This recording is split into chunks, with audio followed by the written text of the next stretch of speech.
ಜೈ ಶ್ರೀ ಭದ್ರಕಾಳಿ ಒಡೆಯ ಶ್ರೀ ವೀರಭದ್ರ ತಂತ್ರ ಪ್ರಯೋಗ ಕನ್ನಡ ಯೂಟ್ಯೂಬ್ ಚಾನಲ್ಗೆ ಸ್ವಾಗತ ಸುಸ್ವಾಗತ.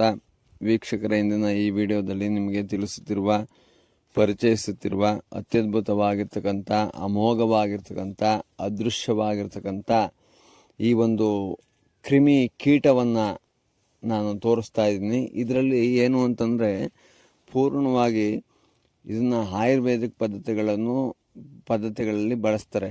ಏನು, ಇದನ್ನ ಚೇಳು ಅಂತಂದ್ಬಿಟ್ಟು ಕರೀತಾರೆ. ಚೇಳು ಅಂತಂದ್ಬಿಟ್ಟು ಕರೀತಾರೆ. ಇದನ್ನ ಕರ್ಕಾಟಕ ರಾಶಿಗೆ ಹೋಲಿಸಿದ್ದಾರೆ. ಕಾರ್ಕೋಟಕ ಅಂತಂದ್ಬಿಟ್ಟು ಕರೀತಾರೆ. ಆಯಿತಾ, ಕಾರ್ಕೋಟಕ ಅಂತಂದ್ಬಿಟ್ಟು ಇದನ್ನ ಕರಿತಕ್ಕಂಥದ್ದು. ಇದನ್ನ ಸಂಪೂರ್ಣವಾಗಿ ನಾವೇನಾದರೂ ಒಂದು ಮಗುಗೆ ಜ್ವರ ಬಂದಿದೆ, ಉಷ್ಣ ಆಗಿದೆ, ಶೀತ ಆಗಿದೆ ಅಂತಂದ್ಬಿಟ್ಟೆಲ್ಲ ಇರ್ತದಲ್ಲ, ಈ ಥರದ್ದೆಲ್ಲ ಇರ್ತದೆ. ಆಯಿತಾ, ಒಂದು ಭಾಗ. ಎರಡನೇದು, ಇದನ್ನು ಕೆಲವೊಂದು ಆಯುರ್ವೇದಿಕ್ ಪದ್ಧತಿಗಳಲ್ಲೂ ಇದರ ಒಂದು ಕುಂಡಿಯನ್ನು ಕಿತ್ತಿ ಕೋಂಡಿ ಅಂತ ಕರೀತಾರೆ, ಅಥವಾ ಕುಂಡಿ ಅಂತಂದ್ಬಿಟ್ಟು ಇದನ್ನು ಕರೀತಾರೆ. ಇದನ್ನು ಚೋಳು ಅಂತಂದ್ಬಿಟ್ಟು ಇದನ್ನು ಕರೀತಕ್ಕಂಥದ್ದು. ಆಯಿತಾ, ಇದರ ಬಾಲದ ಚೋಳಿನ ಕುಂಡಿಯನ್ನು ಕಿತ್ತು ಇದನ್ನು ತೆಗೆದು ಅದನ್ನು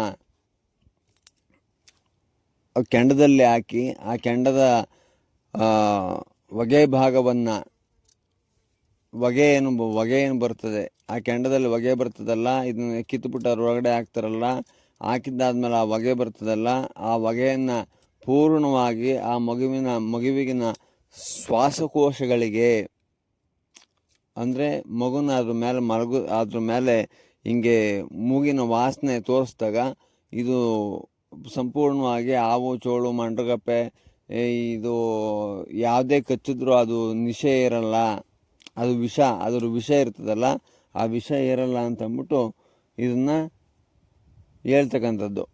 ಆಯಿತಾ, ಇನ್ನೊಂದು ಆಯುರ್ವೇದಿಕ್ ಪದ್ಧತಿಗಳಲ್ಲೂ ಇದನ್ನ ಇದಕ್ಕೆ ಸಂಬಂಧಪಟ್ಟಿರ್ತಕ್ಕಂಥದ್ದು ಎಲ್ಲದನ್ನು ಇದನ್ನ ಬಳಸ್ತಕ್ಕಂಥದ್ದು ವಿಧಿವಿಧಾನಗಳು ಸಾಕಷ್ಟು ರೀತಿಯಲ್ಲೇ ಇರ್ತದೆ.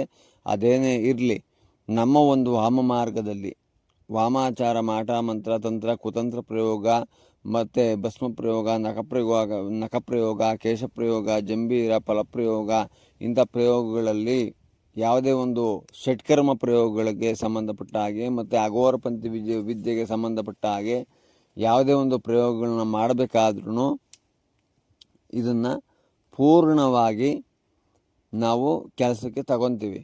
ಏನು, ಮಾರಣ, ವಿದ್ವೇಷಣ, ಉಚ್ಚಾಟನ ಪ್ರಯೋಗಗಳಿಗೆ ಸಂಬಂಧಪಟ್ಟ ಹಾಗೆ ಇದನ್ನು ತಗೊಳ್ಳೋವಂಥದ್ದು. ಇದು ಆದಷ್ಟು ಕದೆ ಸತ್ತೋಗಿರಬೇಕು, ಆದಷ್ಟು ಕದೆ ಸಾವನ್ನು ಹಪ್ಪಿರಬೇಕು. ಆಯಿತಾ, ಇದನ್ನು ಕೆಲವೊಂದು ಇನ್ನೂ ಹೇಳಬೇಕು ಅಂತಂದರೆ, ಕೆಲವೊಂದು ಯಕ್ಷಿಣಿ ವಿದ್ಯೆಗಳಿಗೂ ಇದನ್ನು ಬಳಸ್ತಾರೆ. ಯಕ್ಷಿಣಿ ವಿದ್ಯೆಗಳಿಗೆ ಸಂಬಂಧಪಟ್ಟ ಹಾಗೂ ಇದನ್ನು ಬಳಸ್ತಾರೆ. ಯಾವ ರೀತಿ ಅಂತಂದರೆ, ಇದನ್ನು ತೆಗೆದುಬಿಟ್ಟು ಒಂದು ಅರಿವೆ ಒಳಗಡೆ ಹಾಕಿ, ಅರಿವೆ ಒಳಗೆ ಅದಕ್ಕೆ ಈ ಬದುಕಿರೋ ಅಂಥದನ್ನ, ಅಂದರೆ ಸಾವನ್ನು ಅಪ್ಪಿರಬಾರ್ದು ಅಂಥ ರೀತಿಯಾಗಿರ್ತಕ್ಕಂಥದ್ದನ್ನ ಅದನ್ನು ಒಂದು ಮಡಕೆ ಒಳಗಡೆ ಹಾಕಿ,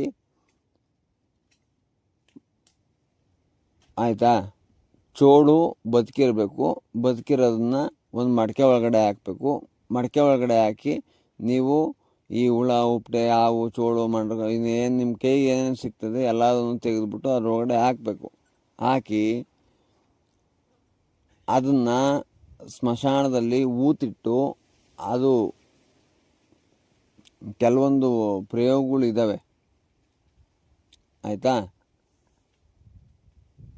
ಊತಿಟ್ಟು ಅದನ್ನು ತೆಗೆದು ಅದೆಲ್ಲ ಕೆಲಸಗಳು ಮಾಡ್ತದೆ. ಅದು ಮುಂದಿನ ಒಂದು ದಿನಗಳಲ್ಲಿ, ಮುಂದಿನ ಒಂದು ಕಾಲಘಟ್ಟದಲ್ಲಿ ನಾನು ನಿಮಗೆ ತಿಳಿಸ್ಕೊಂಡು ಕೊಡ್ತೀನಿ. ಅಲ್ಲಿವರೆಗೂ ಧನ್ಯವಾದಗಳು. ಜೈ ಶ್ರೀ ಭದ್ರಕಾಳಿ ಒಡೆಯ. ಓಂ ನಮೋ ವೀರಭದ್ರಾಯ. ಅತ್ಯಂತ ದಯಾಳುವೆ.